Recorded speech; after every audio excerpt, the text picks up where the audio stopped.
So welcome to one more edition of Politics and Random. Berto Will is your host. Thank you so kindly for being a part of the show. We are going to have a great show for you today. Bridge MCP, welcome aboard. Hi, peeps. Waiting for FB notification. Going to the page, screw up scrolling. AVQ, Michael Rudnan, welcome to Politics and Right. How's everybody doing today?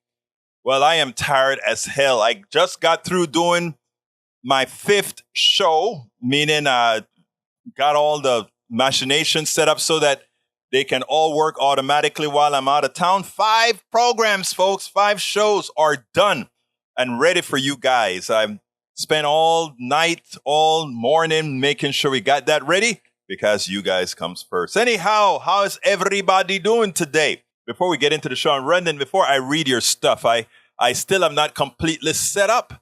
So before I read the stuff, I am going to go to an insert and play what we did sort of with, I'm looking it up right now as we speak. I'm going to play, because I think it's important and a lot of people didn't see it yet, the Donnie Douch piece again. So here we go. And then we'll take it the beginning at the other side. Here we go. This was supposed to be a year that Democrats didn't stand a chance. It's going to be a blowout. Well, you know what?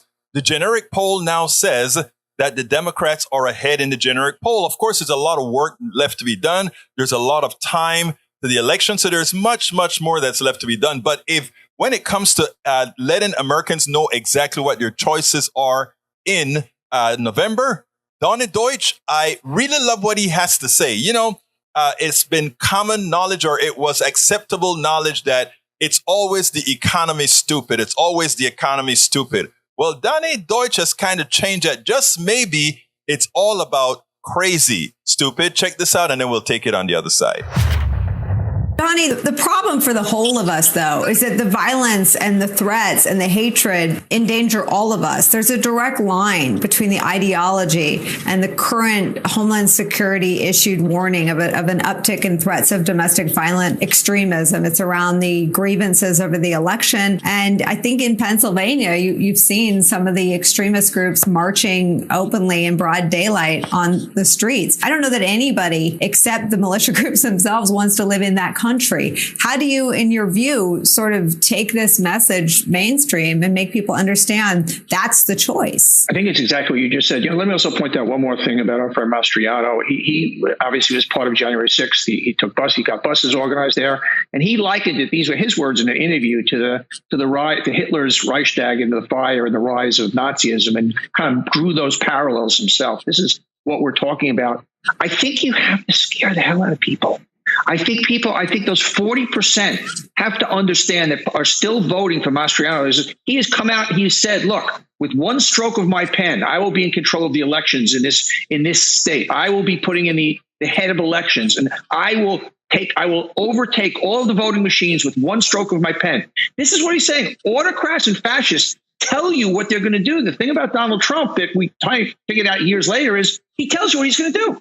He told us he wasn't leaving office peacefully. We don't, so all we have to do is listen and continue to amplify. But the Democrats, you've got to put all of this in one bucket. And that's why I referenced even the J.D. Vance thing before, which is off point from here. But this level of crazy insanity, and I say it again, I know James Carville said it's the economy stupid, but in this election coming up in the midterms of 24, it's crazy stupid. Make it about crazy. In generic polls, in generic ballot polls, the Democrats are winning by 5 and 6% across most polls. And this is against 50-year inflation, a 50-year stock market low, a very, very humbled economy. So what the Democrats have to do, and the Lincoln Project does it, but the Main Street Democrats have to do it, is show and scare the hell out of people, saying we cannot have these crazy fascists in power. But it's not just about scaring people. It's about legitimately explaining to them why they should be scared if we have a takeover by these nuts that are currently running the Republican Party. But it's deeper than that. I mean, you notice Donnie and several people have been noting that the generic poll has really turned in many instances towards Democrats by 5 and 6 points. I did a little bit of research on that. And what I found out is that the generic poll using registered voters have made that big turn. The generic poll using likely voters, and however likely voters are defined, doesn't quite show that margin. I think the average margin is quite a bit less than that, if not the Republicans having a slight lead in the likely voter poll. What we have to do, or what Democrats have to do, what progressives have to do, is turn those registered voters into likely voters, into definite voters, because you can have whatever sentiment you want. You can say, I prefer to have these progressives running the show. But if you're not willing to go out and vote, it doesn't matter what you want. Your non-vote, in effect, is a vote for the people who will do you harm. We absolutely so. It is a vote for the people who would do you harm. I didn't get it changed in time for the email, but I got it changed on a couple of screens. Anyhow, folks, we're going to have a great show for you today. Welcome aboard, Michael Rudden. Welcome aboard, Bridge MCP. Welcome aboard, Lee Grant, E2247. Welcome aboard. Who else have we got here in the feed? I don't see a lot in the feed yet. Para ver, let's go ahead and start with Michael Rudden. He says, Hi, HT Tech says, solar storm hitting Earth tomorrow. Radio blackouts expected in many regions. NOAA forecasters say there is a chance for minor G1 class geomagnetic storm on August 3rd, when a high-speed stream of solar wind is expected to graze Earth's magnetic field. The gaseous material is flowing from a southern hole in the sun's atmosphere. We just had one of those 2 weeks ago, July 20th. They are not supposed to be that commonplace. G1 is the lowest category, meaning damage isn't likely, but we might experience some minor service interruptions and see some interesting lights in the atmosphere. I am flying on the 3rd. I hope it happens after I fly. It shouldn't be a problem. I hope. Hope it doesn't mess with the instruments, right? Anyhow, Common Dream says, Kentucky now a forced birth state. After judge reinstates 6 weeks abortion ban following trigger law, Rebecca Gilbron, CEO of Planned Parenthood Great Northwest, Hawaii, Alaska, Indiana, Kentucky, wrote, Today is a devastating day for all Kentuckians. Abortion is essentially health care, and it is irresponsible and dangerous to prevent people from accessing the care they need. Make no mistake, this ban goes beyond abortion. It's about who has power over you, who has the authority to make decisions for you, and who can control how your future is going to be.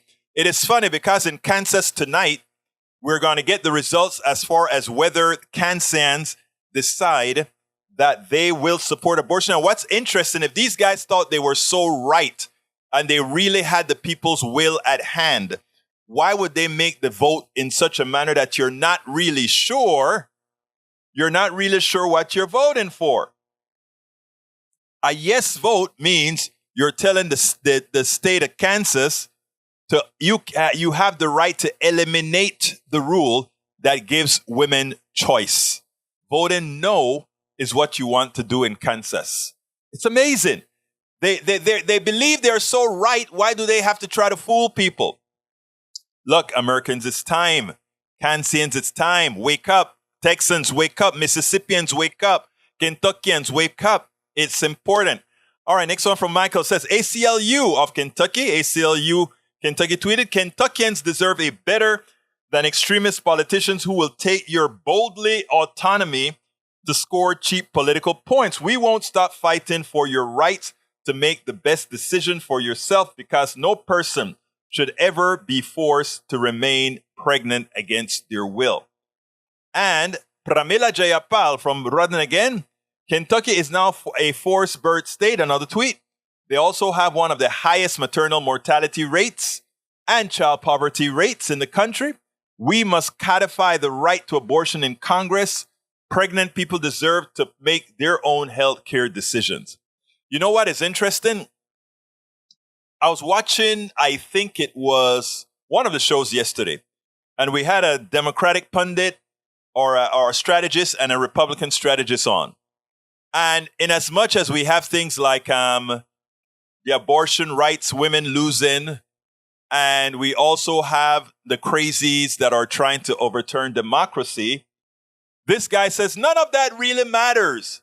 the state of the economy and the mood of the people just says that they're going to vote them Dems out. They're going to vote the people out who are less likely to take your rights away, who are less likely to do wrong to you because you are just pissed off of what's going on.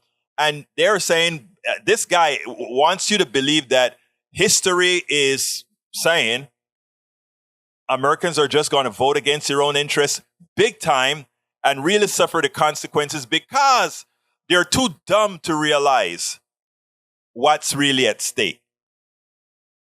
And that's not the issue.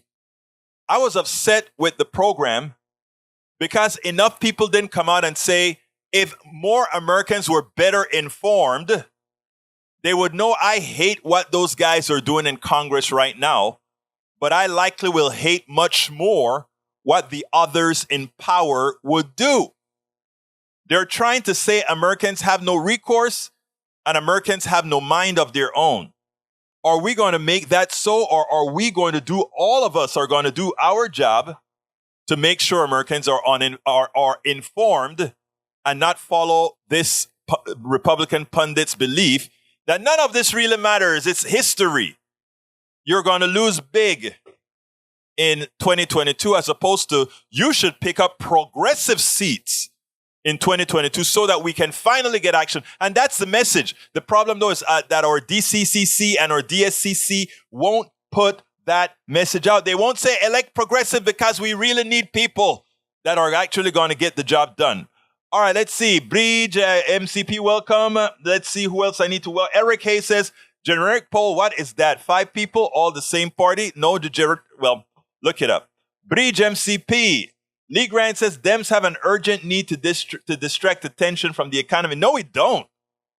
The economy is not bad. Everybody who wants a job can get a job. Inflation is bad. And inflation is caused by the corporatocracy. And the corporatocracy gets most of its support from Republicans and neoliberal Democrats. Okay? Let's remember that. We will see more crazy talk like this. Oh, brother, you know I'm not crazy. Come on, you love me, man. Come on, Lee Grant. What's wrong with you? Are you calling me crazy, Lee Grant? I'm waiting on your apology, brother Lee. All right. E2247 says, Bridge, I am grateful to see you expressing good health this fine day. Bridge is wonderful. We send power to Bridge. All right, let's see. Michael Rudden says the Supreme Court and the Republican Party are the dog that caught the car. The anti-abortion law oppressing women will not go unchallenged. That one topic alone will push the 2022 election in the Democrats' favor. That's not even counting January 6th and fair elections, private contraception rights, marriage equality, and so many other cultural war issues. I think our country has had enough of Republican extremism. While you are absolutely correct, Michael, the problem is our attention span, and the problem is the act of repetition, and the problem is whether Democrats this session will carry a knife to a gunfight. Example, I have been watching in other states, Republicans they're just repeating the same thing. This is an economy. What did the right took over and they gave you inflation and they gave and they're consistent. So you are making in your mind the left inflation, the left inflation, the left inflation. What we have to do, first of all, is acknowledge inflation and blame inflation on those who support Republicans. In other words, we can't just stay there and say abortion. We can't just stay there and say take away our voting rights. We can't just stay there and say all these rights that Republicans are taking away from us, because we know when that mother goes to the store and she has to put that food back into take it back into the basket and say, I can't have that. That when she goes home and is ready to vote, that she doesn't make that knee-jerk reaction to vote the other way because just maybe I'll be able to afford the food. No, we have to learn to do several things. The healthcare that you're having problems getting, Republicans' fault. They're killing Americans. They've already killed many in Texas because of the refusal to accept the Medicaid expansion to the Affordable Care Act. You have to have the messaging right. Even here in Texas, Beto doesn't completely have it right yet. Beto should be on TV saying, I am looking all of my brothers and sisters in rural America in your eyes. My rural America brother and sisters, that hospital that closed in your little town was closed because of what Greg Abbott and Dan Patrick did to you. They refused the Medicaid expansion to the Affordable Care Act, and that hospital closed because of it. You have to drive many miles to health care now. You have to die if you get into an accident because there isn't an ambulance close by.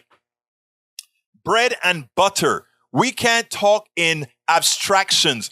We can't talk about, most women, while most women care about abortions, most women are not having abortions at any given time. So therefore, most women, abortion is very important for their agency. And this is what women have told me. This isn't coming, I'm not saying this as a man. I respect that I have to hear from women when I say these things, right? But they're saying, look, most women are not going to get pregnant right now, but they're going to all go to the store. We have to attack the attack where it begins. The supply chain, they blame it on the left. The supply chain should be blamed on the right. The supply chain's the fault of those who support the offshoring of our products. The offshoring of our products. Just-in-time inventory. All things pushed by the corporatocracy, all things supported by the right, are the things that cause the supply chain problem, or the things that cause inflation. But we have to tell Americans that. They don't see that. They just see the commercials from the right. All right, coming on, continuing. Bridge, Lee, let's see what else we got here. Eric says, both sides, let's all go pull hunting. I don't know what that says. Robert Davenport, greetings to all progressive. Welcome aboard. Hey, brother Pollard says, Bruce says, I be here. Thank you for being here, brother. Lee Grant says, RCP congressional approval rating, reps up 0.9. Yes, that is the average by RCP. Look at the latest polls. Notice the average is dropping. Why is the average dropping? Because all the new polls coming out show the Democrats and red are up between 5 and 6 points. Now, I want to make a clarification. That is on registered voters. We have to ensure that those registered voters become voters, not just registered voters, but voters. Egberto, Y2K, what happened then? Okay. Bridge MCP says, greetings, Robert P. Davenport. Bridge also says, many Republicans just vote party, not policy. Yeah, till they're starving. They did. Look, I always tell this story and I repeat it. I knew Obama was going to win when in Ohio, one of his canvassers went to the home. Woman answers the door. Knock on the door. The woman answers the door. When the woman answers the door, he said, who are you voting for? The person said, husband, who are we voting for? I don't know why she thought she had to do that, but that's what she did. Husband, who are we voting for? He said, let them know we are voting for the N. You know what? The N word, right? When I heard that in Ohio, rural Ohio, I said, wow. I remember telling we were activists going around trying to get votes for Obama all over the place, right?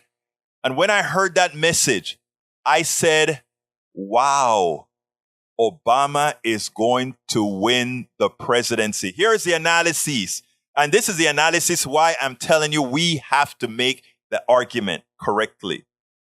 Because at the time that your personal economy finally supersedes your prejudices, you're seeing the light. I am saying in 2022, we have to ensure that Americans' prejudices, Americans' devotion to party is broken, so that then the comfort will be there for them to vote their interests. And that's your job. That's my job. That's what we have to do.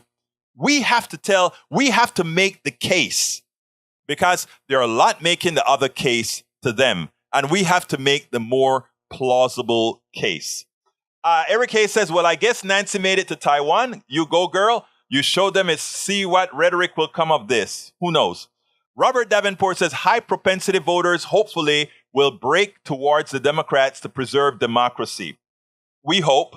Bree says, so what? She went there. Michael, let's see what else we got here. Agree, Michael Rudney. We got West. Hello, Egg. Looking smoky as usual. I'm smoky. I hope I'm smoky. You like the new... Wait, what is smoky? Tell me what is smoky. Anyhow, let's continue. E2247, CIA drone strike kill Ayman al-Zawahiri. Al-Sahari, I don't never say it right. Offering another convincing symbol opportunity to dismantle the war on terror. Obama made a substantial mistake by WOT and end the SEALs slew Bin Laden in 2011. Biden should not make the same mistake. All right, Carl Cox, what's stake in American democracy? Vote for progressive Democrats, save American democracy. Yep. Egberto, what planet the economy is in pits? Are you secretly rich and holding out on us? Huh? Don't understand. Okay. Eric, Eric is singing all the right-wing song. Bidenflation. How childish. We were talking about Bidenflation. Bidenflation. I mean, it's amazing how childish and immature-ish these phrases work, All right, West. Thanks, Biden. China moves. Forget that. What else have we got here? I saw the troll is back again. Well, ignore the troll. Let's see what else we got here. Biden administration, like its nearest Democratic predecessor, unlike the GOP predecessor after the slaying of ISIS leader Abu Bakr al-Baghdadi, was not interested on Monday in making that argument. Yvette Avery Herod, welcome to our Politics Done Right, my dear beautiful lady. Maywood says, did I say hello to everyone yet? No, Maywood, you didn't say hello to us. What's wrong with you, Maywood? We're just kidding, brother. Richard W. says, in a rare move, more than half of the Senate GOP issued a statement in support of House Speaker Nancy Pelosi's controversial trip to Taiwan, but of course not one Republican went on the trip with her. All right, E2247, describing the future of what Biden, in a surprise to me, once again called the war on terror, the signal that this sort of thing is how it views responsible counterterrorism. BS. I hear you, brother. AVQ says, you looking for housing West? Bridge MCP says, RCP. There you go. Maywood says, replying to Eric Hayes, I won't answer that one. Eric Hayes says, did you think people are turned off by Biden? Yes, Poland shows it per CNN. A lot of people, look, the truth of the matter is Biden does look fairly old. And Biden, sometimes some of the way he moves may be a bit older. I am not a Biden fan, but I think Biden is doing a fairly good job for a neoliberal, that is. And you know what? I accept it. We progressives didn't get our candidate elected yet. There were a lot of shenanigans that stopped it. That's okay. The fight goes on. You see, I don't sit down to fight old battles.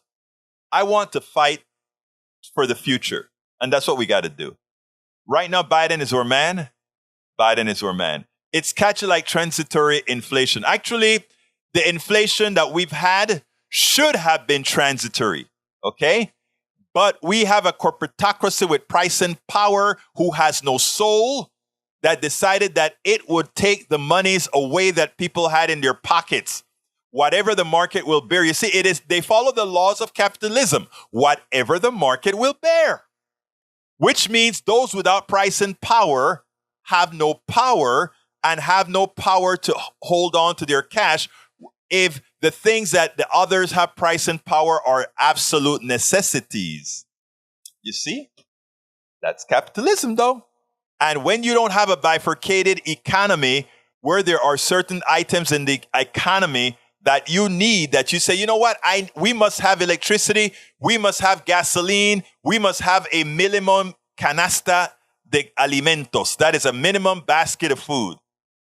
That should not be under the purview of capitalism. If you want real competition, you take out the things of absolute necessity out of the capitalist model and then leave everything else, restaurants and things of other values and cars and all of that. Leave that to the capitalist system and watch how prices go down, because you then get real competition.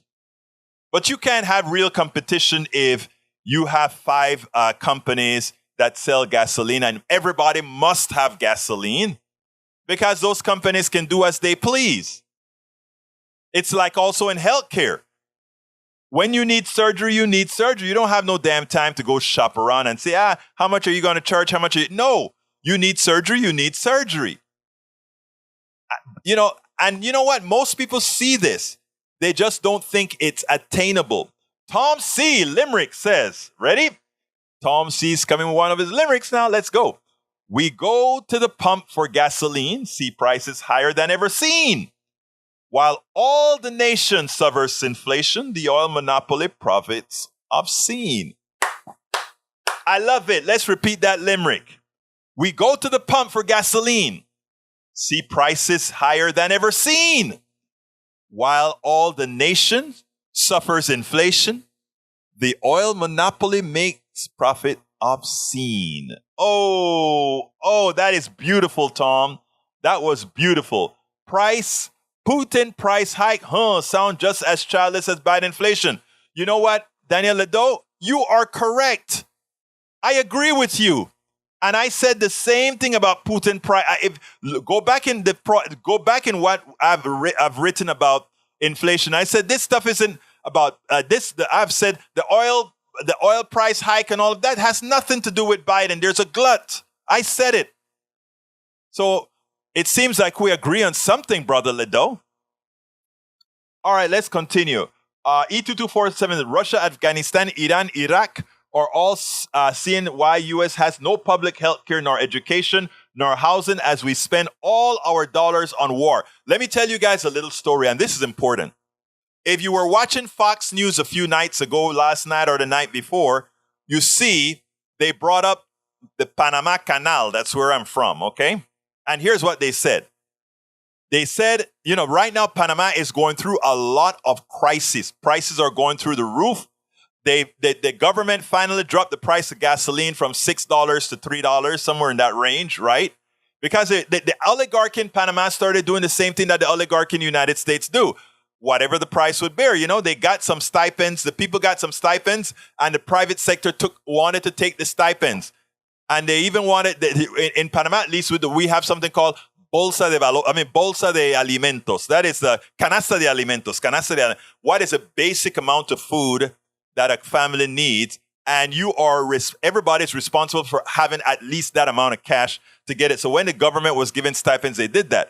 Well, at some point, they finally told the folks, okay, now sardines, you can replace something with, the country went ballistic, and we started to have riots all over. And we had riots in Panama where we've never had riots before. Veraguas, Chiriquí, Bocas del Toro, all these different places, we had riots, right? Okay, Davenport just gave us a super chat. Thank you, Davenport. Inflation is primarily coming from corporate greed and lack of corporate taxation of the runaway out of control profiteering. Thank you very much for that super chat, Davenport. And you're absolutely right. Let me continue my story. Continuing the story, we have the following. So now Fox News does a story on Panama.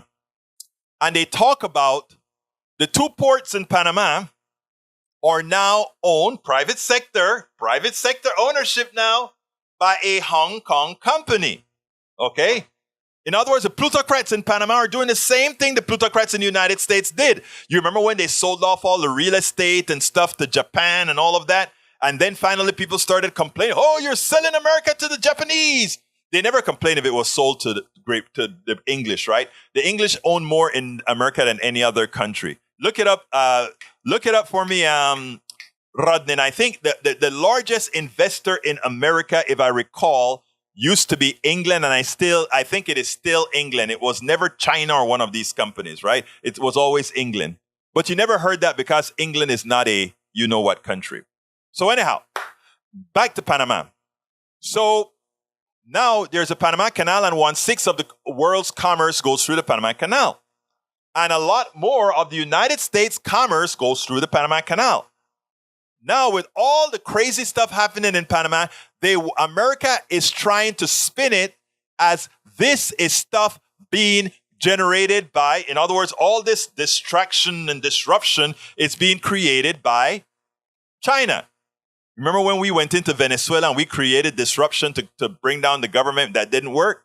Well, now America is trying to say that the disruption in Panama is caused by China. It's not by China, it's by the plutocrats. The plutocrats that are ripping people off and the diputados and all those guys that are ripping people off, right? That's what's really causing the problem in Panama.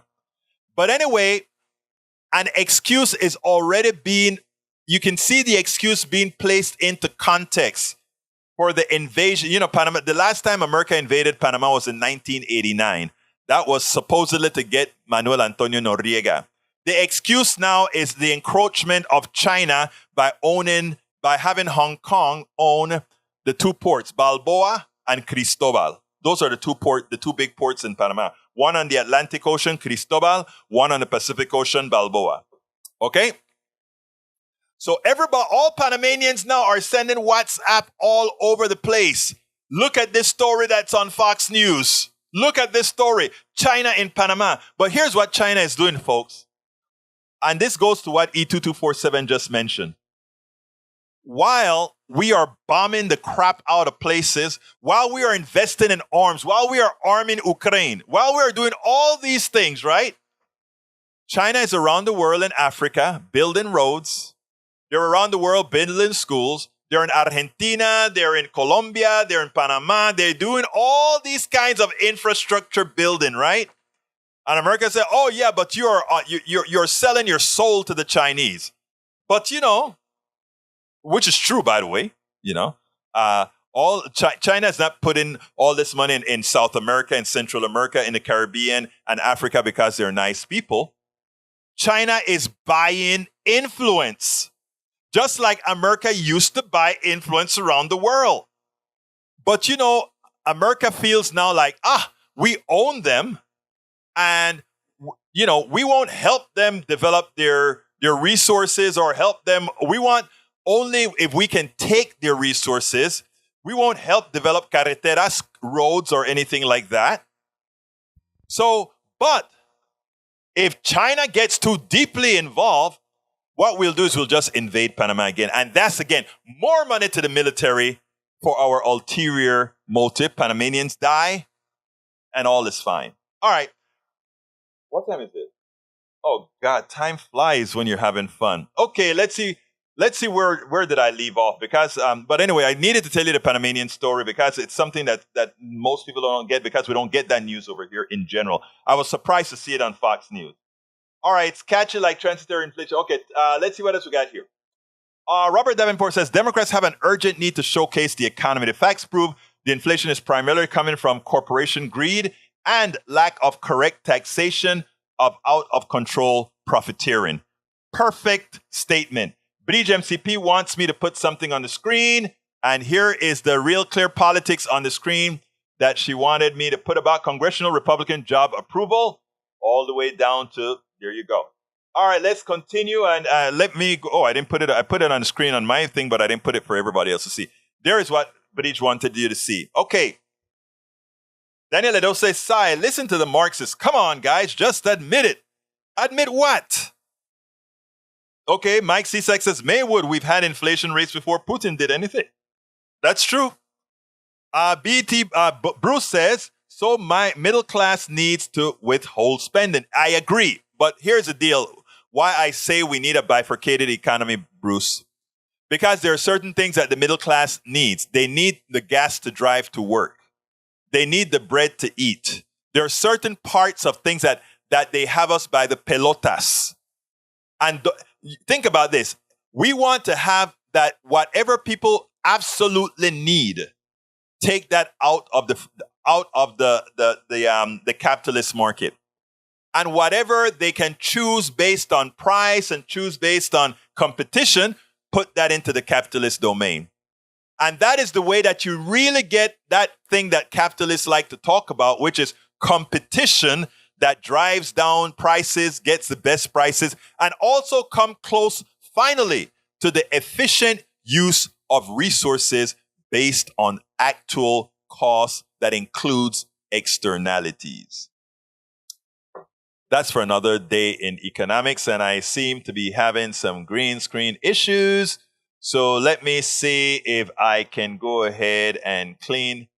Let me see if I can clean that green screen issue up, because I hate to see my chart doing some magical numbers there. So let's see if I can do a little cleanup there, see if that works. Works there.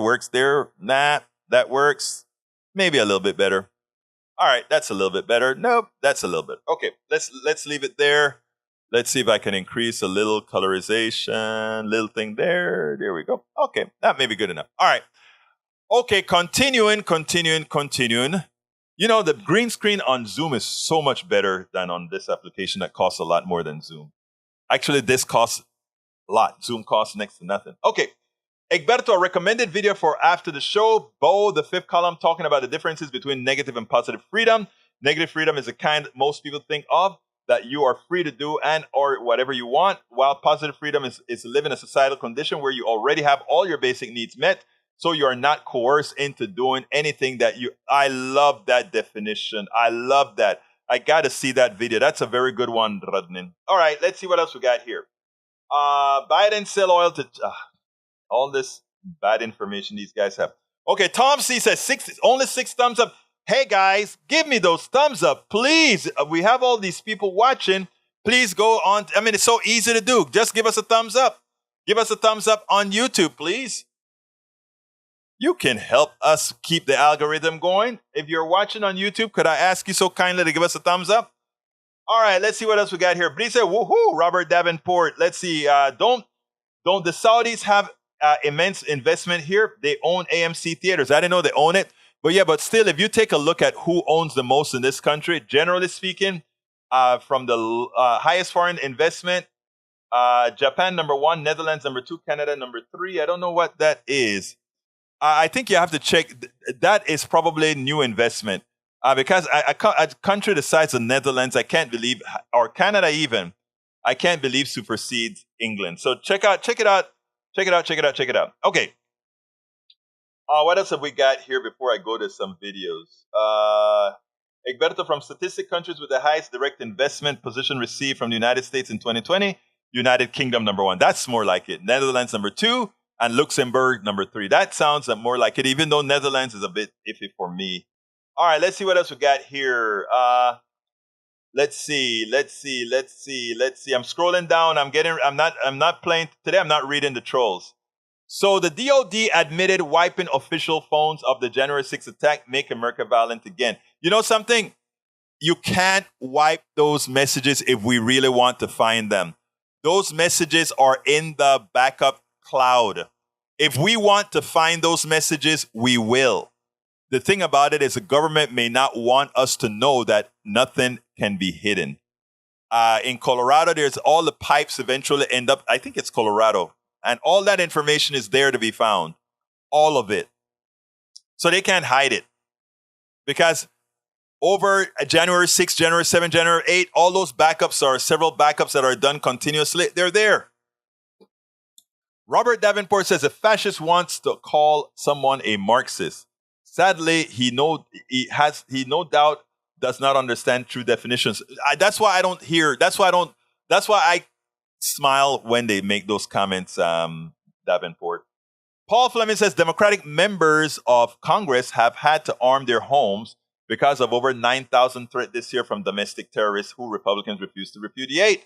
Lee Grant says, PDR bot exorcist. I don't know what that means. I try for U.S. Let's see what else we got. Well, they managed to hide whoever was buying put options on American Airlines before 9/11. I read that story. I don't know how true that is, Bruce.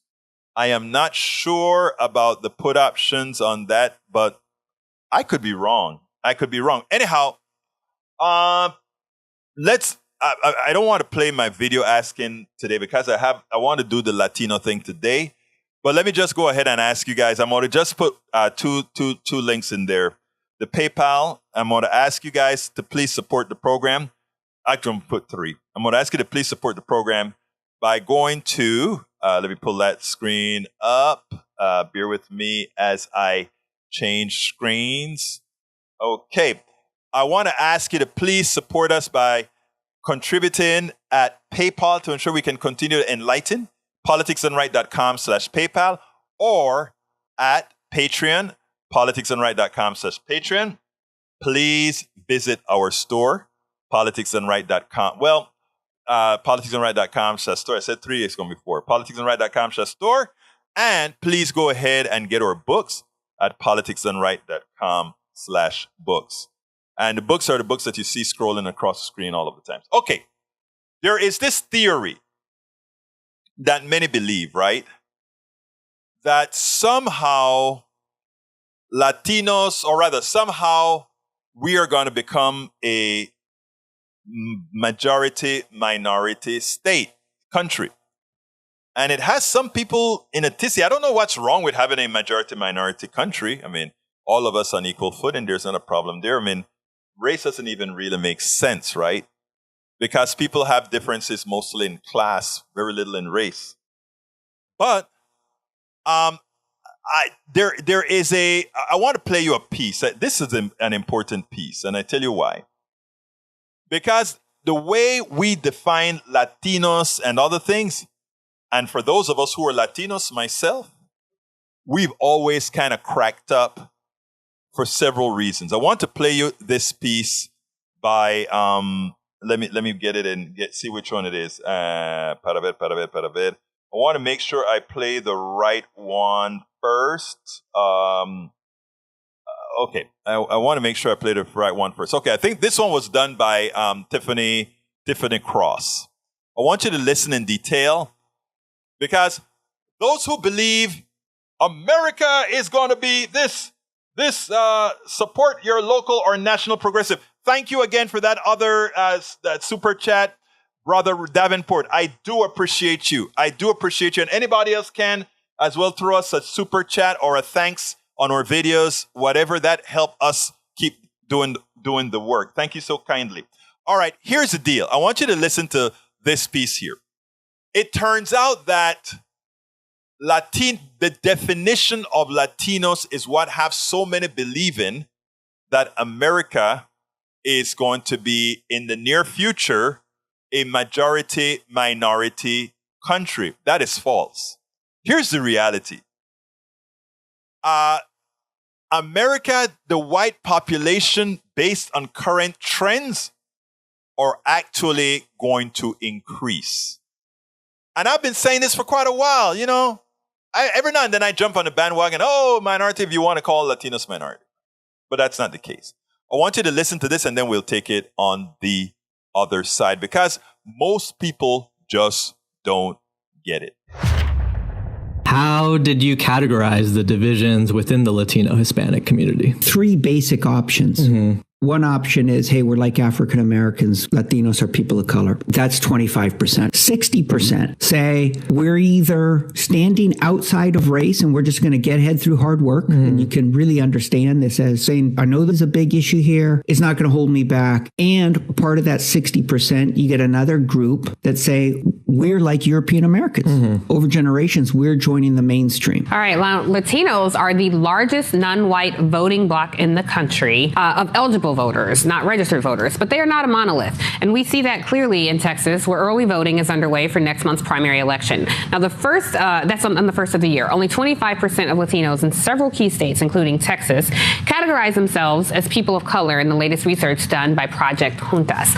So what happens in Texas could teach the Democrats a lot about the complexity of the Latino community as they gear up for this crucial midterm election cycle. Joining me now is Hanley Lopez, a professor of public law at the University of Berkeley and author of Merge Left, Fusing Race and Class, Winning Elections and Saving America. Ian, welcome to the Cross Connection. Very happy to have you. I thought this interview that you did was very fascinating because one of the things you say is there's a sect of Latinos who don't want to be identified by their race and they want to join and be accepted by the majority. But the majority is changing. By 2044, there will be no majority in this country. So why such the desire, you think, to be white adjacent? So, tricky question. By 2040, there will be no majority if you continue to count only white non-Hispanics as one group and Hispanics as another and African Americans as another. If you lump within the white group those Latinos who think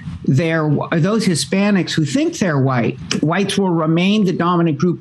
Indeed, will increase in their proportion in this country over the next 40 years. So this question, what is the nature of the white group? What are its boundaries? How do we think about who belongs and who threatens us? And do we think about who belongs and who threatens us primarily in racial terms, in terms of light versus dark? It's an enormously important question to all of us, to our democracy, and also, I want to say, to the way in which wealth is distributed in this country.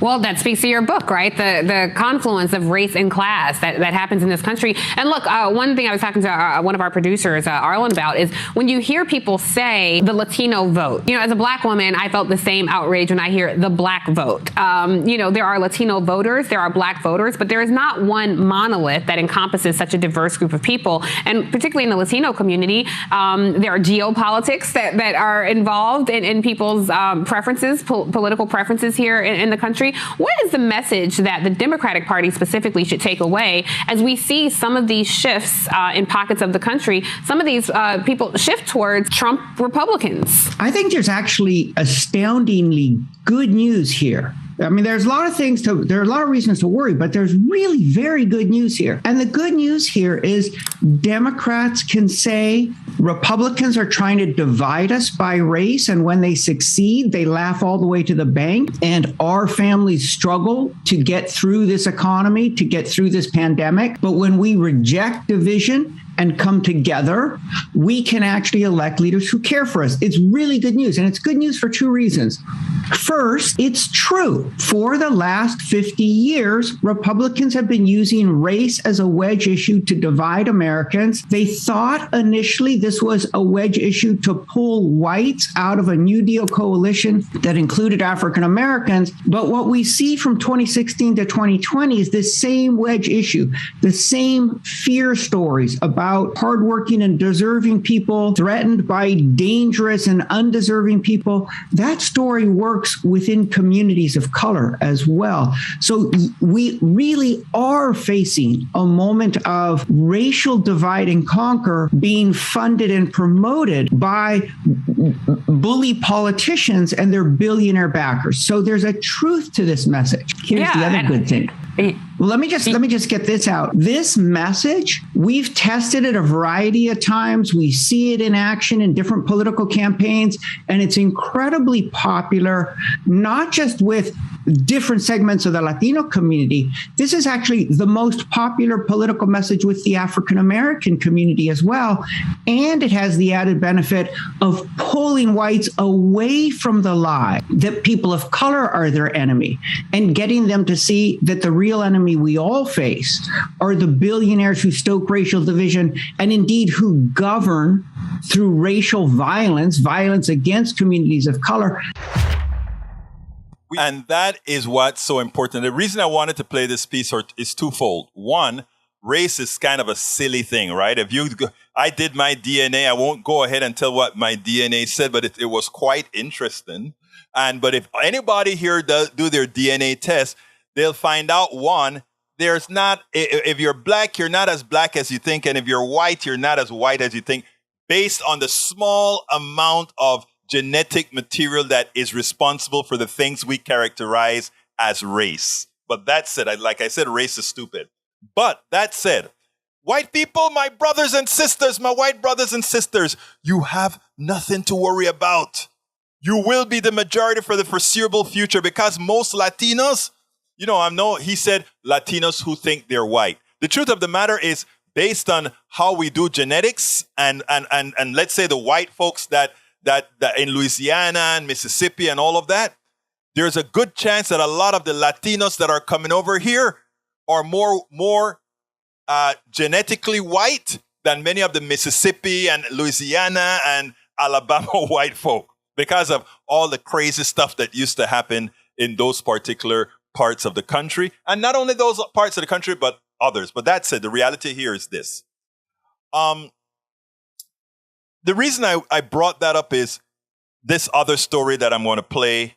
And I need you to listen to this one in detail, because this is where the Democrats are screwing up. They don't get it. It was one of the major stories to emerge from the 2020 election. It was the shift we saw in the Hispanic vote. Democrats still won the Hispanic vote in 2020. You can see by 21 points, but that was down 17 points from 2016. Hillary Clinton won the Hispanic vote by 38, Joe Biden by just 21. And you know what? The trend seems to be continuing in 2022. What you're looking at here, this is the average of every poll we've got out there that's been taken over the last 3 months that looks at the Hispanic vote. And you put them all together, Hispanics are now voting Democratic by just 13 points. So from 38 to 21, now down in the 2022 midterm polling to a Democratic advantage of just 13 points. What's going on here? Our next guest, Rui Teixeira, co-wrote The Emerging Democratic Majority back in 2002. It argued that a diversifying electorate, including the growth of the Hispanic electorate, could make Democrats the majority party of the 21st century. 2 decades later now, though, Rui Teixeira is now arguing that, quote, working class and Hispanic voters are losing interest in the party of abortion, gun control, and the January 6th hearings. And Rui Teixeira joins us now. Thank you, Rui, for joining us. It's interesting. I feel like I've been hearing for years, maybe even decades, that there were certain issues that Republicans could offer sort of as a bridge to Hispanic voters. There was potential for Republicans with Hispanic voters. And yet it really seems that it was during Donald Trump's presidency that we started to see this significant movement that's continuing now. Why did it start now? Well, that's a good question. And I think a lot of Democrats are asking themselves exactly that question. I mean, it seems almost hard to believe, right? I mean, Donald Trump, the guy who said the things he did about immigrants and was, borderline or actually racist in a lot of ways, at least in his pronouncements. I think a lot of Democrats assume that should send Hispanics hurtling in the Democrats' direction. So they wouldn't carry them by 38 points as Clinton did in 2016, but rather by 45 points. In fact, as you pointed out, Steve, exactly the reverse happened. There was a very, very large drop in the Democratic advantage among Hispanics. It was true nationally. It was true in almost all states. And we see moving into the 2022 election that it's probably getting worse. Some polls have Hispanics basically just tied between Republicans and Democrats in the generic congressional. This is, in the last off-year election, Hispanics probably voted for Democrats by about 35 points. So something happened that's sending them away from the Democrats. And my theory is that there's a couple of important things here. One is that I think Democrats assumed that Hispanics, because they're people of color, were sort of all in on this racial reckoning that we had in the summer of 2020 around George Floyd, and that generally they could be treated as a group that is very, very sensitive to these issues of race, very, very sensitive to the kinds of the dialogue around that, and sort of very sensitive to the issue of immigration, for example, which was something that Democrats always thought they had a big advantage on. And I think in the process, Democrats have lost track of the fact that this, as I put it, Hispanic voters are normie voters. They're voters who are concerned with upward mobility, with jobs, healthcare, their communities, their kids, effective schools, public safety. These are voters who thought the Democrats could be relied upon to do a good job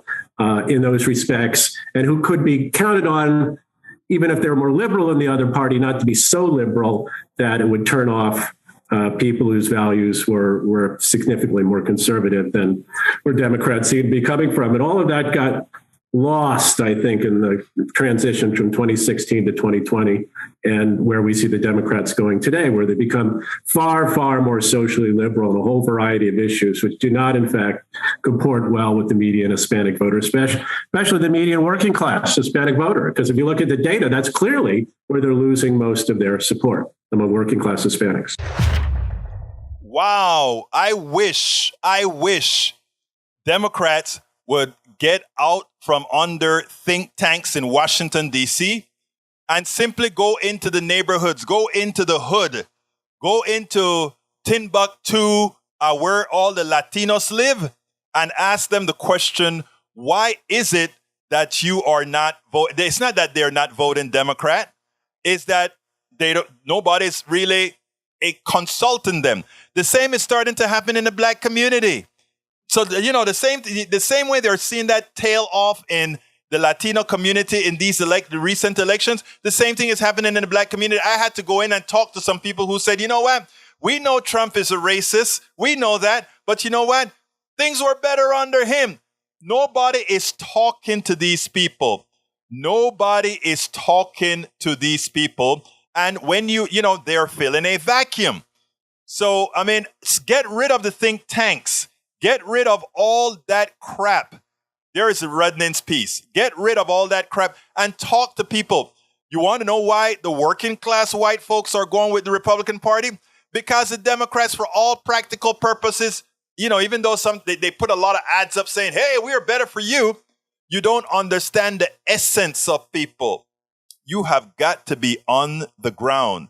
Again, my motto, when you unite Appalachia, the ghettos, and the barrios, you win. You win. It's not about race. It's not about any of that.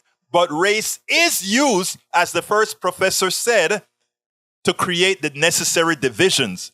You bring up the false racist things that were taught to you. You bring that back up, and you create angst. Forget about race and start talking to people. You get a different story. My brother Davenport said something. He says, Brother Davenport really just said to me, he said, whoa, Egberto, clearly you are an engineer and not a genealogist.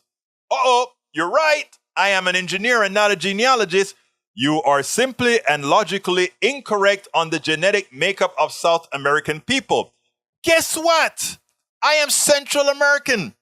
And by the way, South Americans, true. Yeah, I understand the Incas and I understand all of that. Look, first of all, I am not going to talk about being any kind of a genealogist.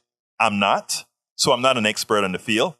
But what I do know is if you take a lot of Brazilians and you go to Wikipedia to figure out the genealogy of Brazilians, they have a study that they did very well in Brazil, and genealogy of different Latin American countries. And what you find is that when you look at the charts, right, there's a high percentage of European, what they would call European blood in these things. Again, I don't understand what is it that they're looking for as markers. I don't know that. I think race is stupid, but that's there. So I may be speaking completely genealogically incorrectly, but for the markers that these people tell me they're looking for, that is what I see. Egberto, we are in overtime. Oh my God. You see, I always get caught. Folks, I thank you so kindly for being here with me. I ask you once again to support our program. Please support the program by going to our PayPal, politicsdoneright.com/pay. Yeah, actually a lot of blue-eyed blondes in Argentina, Lee Grant. politicsdoneright.com/PayPal. Support us at our Patreon as well, politicsdoneright.com/Patreon. And please remember to check out my new book that's done a chapter at a time at Amazon. Tribulations of an Afro-Latino Caribbean Man. Racism Didn't Stop My Smile, Hope, or Journey. Please check that out. I have it in the link as well. Guys, I got to get out of here. My name is Egberto Willies. This is Politics Done Right. And you know how I end this, baby. I am what? Out.